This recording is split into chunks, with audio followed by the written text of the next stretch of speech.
on this computer. Perfect.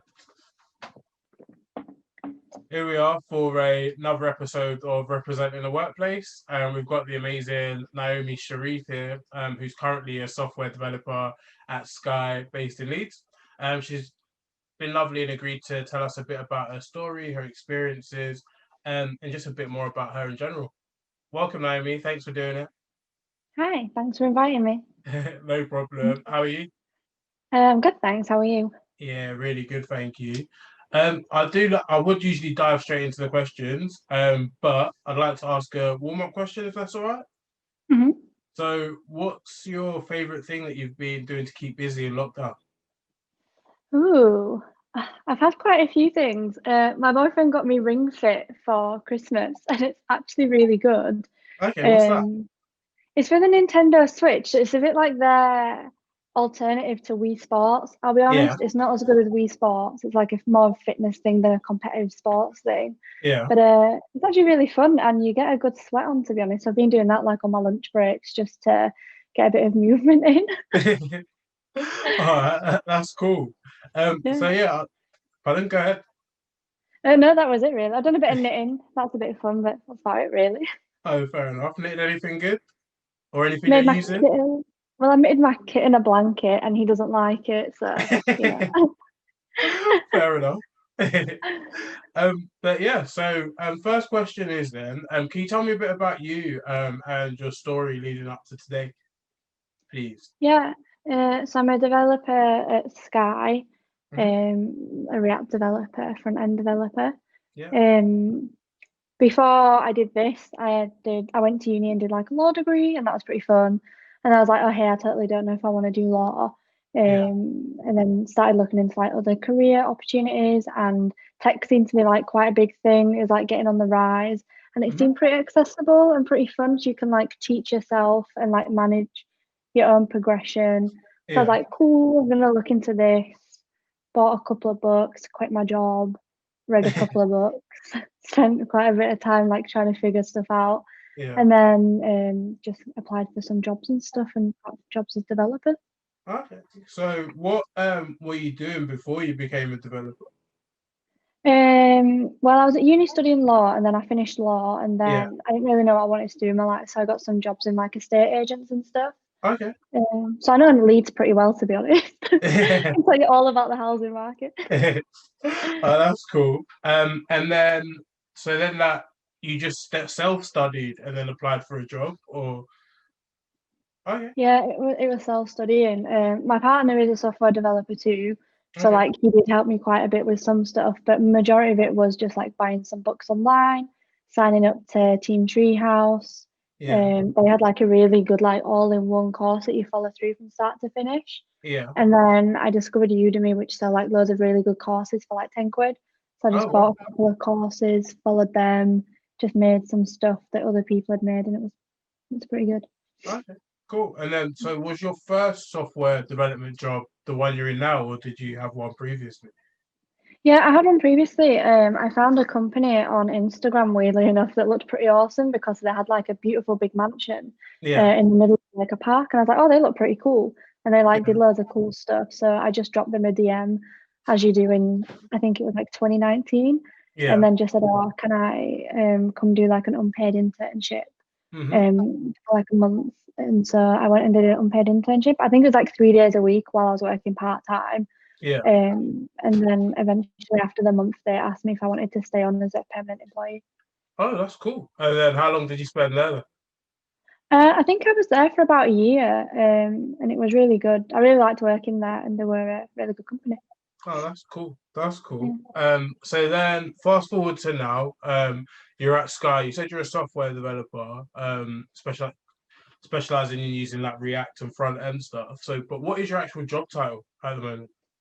So it's still junior software developer that I am at Sky. Oh, I think it's Okay. associate, I think they call it at Sky. Yeah. Okay. Um, but I'm hoping to get to mid sometime this year. It's a little bit harder with COVID and like actually trying to focus at home, but Yeah. hopefully we'll get there soon. Okay. Cool. Best of luck with that. And what does your average day look like as a associate software developer? So I wake up, feed my kittens, sort the cats out, log onto my laptop, check emails, read messages, Yeah. say hello to everybody on Slack, say good morning. It's the thing we kind of do instead since we're working from home. We try and normalize like working from home a bit more, so that's quite nice. Yeah. We have stand up at 9:30. Okay. For I think like 15 minutes on the first 15 minutes of the call, we all just kind of have a chat, have a catch up. Yeah. What did everyone have for tea, stuff like that. And Mhm. then afterwards, we go through like the retro board and just discuss like tickets, what needs doing, what's been done, if anyone needs any help with stuff, and just where we are and what we're doing. Okay. Brilliant. And so just a quick question then. With you as a software developer, what sort of products are you making? Obviously, you can't tell us too much, but yeah, what sort of things are you making? I guess the stuff that I can tell you is like stuff on the sky.com website. So we Okay. work on the broadband journeys specifically. So if you go on sky.com and you want to buy broadband, we probably made some of that stuff. Oh, cool. Um, so a lot of it is UI and visual, and then a lot of it's like the functionality behind it and the way like that you will be progressed on the journey as a customer. Okay. Um, so So pretty cool. And then how long did you say you've been doing this now? Or been how long did you say you've been a software developer for now? Sorry. I think just under 2 years. Okay, I think. cool. And what's your favorite thing about your job? Ooh, I like making stuff. I like the creativity and I like kind of learning like how to do new things.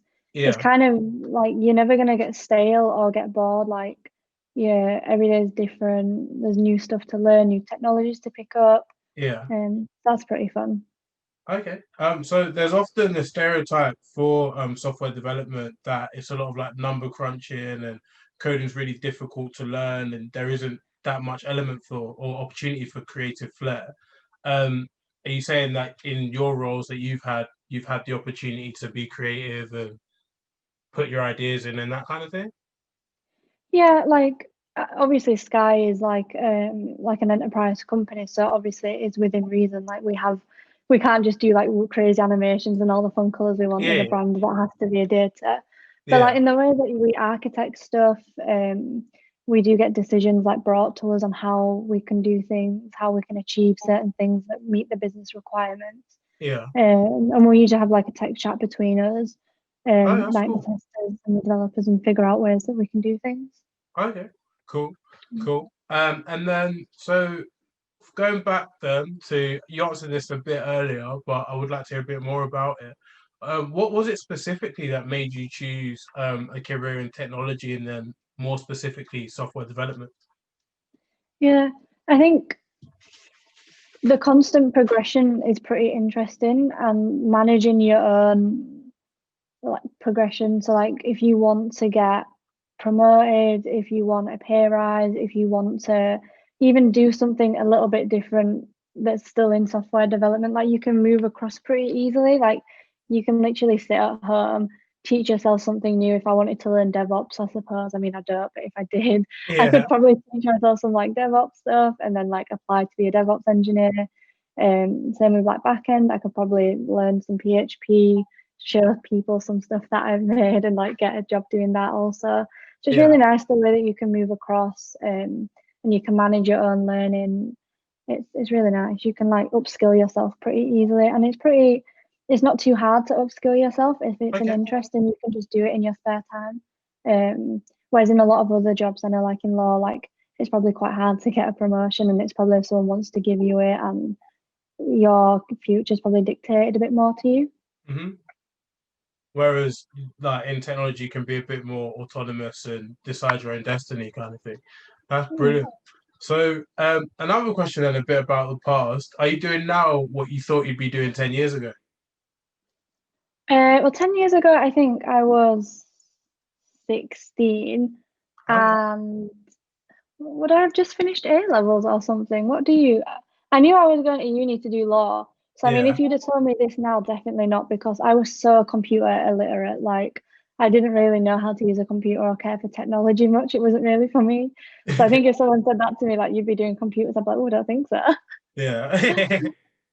But it's lovely that you've like navigated your path to landing it now. what slash who do you feel you represent in the workplace? I mean, I guess obviously like minorities and women, I guess in tech, 'cause I'm a minority woman in technology. Yeah. But also I think more importantly, non-tech people, I really try and drill into people that you really don't need to be very good at maths. I failed my maths GCSE like 3 times. I eventually did pass. And Oh, like science, I wasn't particularly good at. I was more good at like history, English, like the writing and the reading subjects I was really good at. hmm. So I mean, I've never really been very good at logical thinking either or problem solving, but you can kind of teach yourself that stuff. Um, so I mean, for people who are not very technically minded or think that they have any of the qualities to be an engineer, you can like program your brain to like try and get to do that Yeah. stuff. Okay.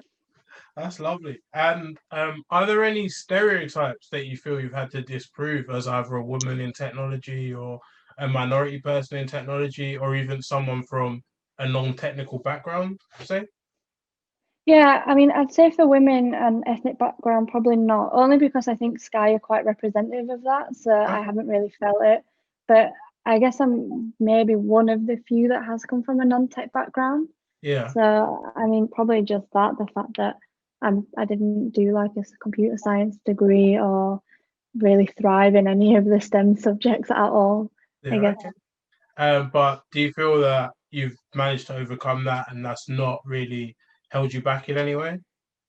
Yeah, I feel like people speak to me the same way, they listen to me in the same way. I feel like I get the same level of like respect and understanding as anybody else would. I don't think anyone's like, oh, she hasn't got a computer science degree that listens to Yeah. her. Oh, that's brilliant. That's brilliant. And then are there any hurdles or obstacles that you've had to overcome in your career so far that you'd like to shed light on? Yeah, I'm probably gonna address the elephant in the room and the thing that everyone's thinking, COVID, like it has been tough. Um, Working from home, it's fun, like I don't miss commuting, it was horrible.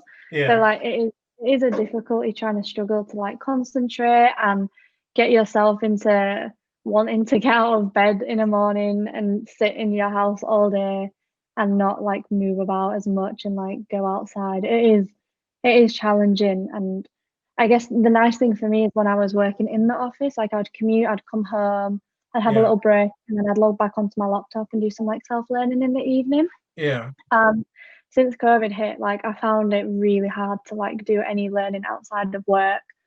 It's like finding a willingness to sit back on your laptop after being in your house all day, just sat on your laptop. Yeah. Yeah. It's quite difficult.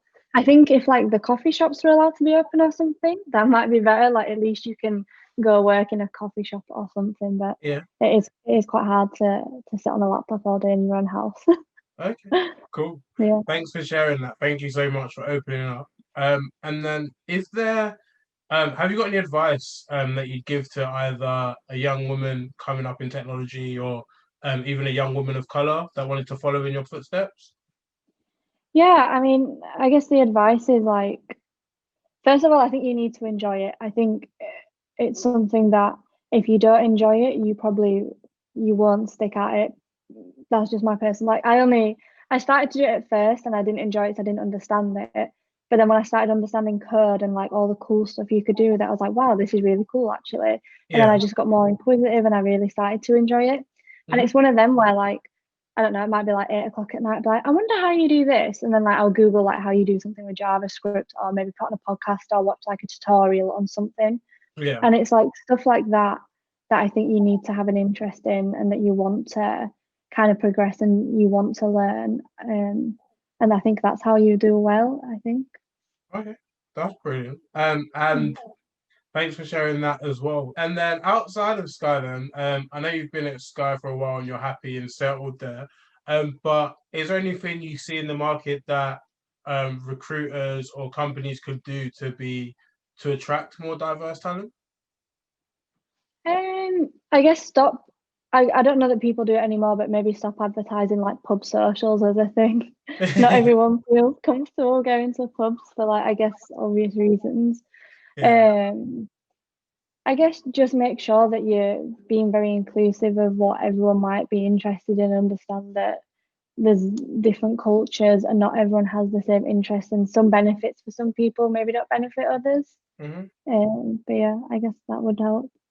Okay, that's brilliant. What do you think the fundamental parts for creating a diverse and inclusive culture are?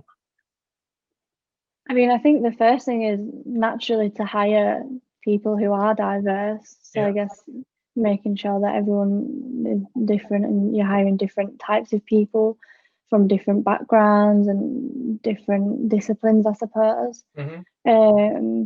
I think when I know a lot of things that we do at Sky is like recognizing different holidays that people celebrate. Like there's obviously Christmas and stuff, but I guess other people celebrate other holidays. So I guess recognizing that. Yeah. Um, trying to think what other stuff like how we can be more inclusive. I guess as well with your activities and your socials, which again seems very irrelevant now that it's COVID and there's not Yeah. really many of that going on. It's a bit harder. But I guess just be mindful of like what things people might not see as appropriate for them. Yeah. All right.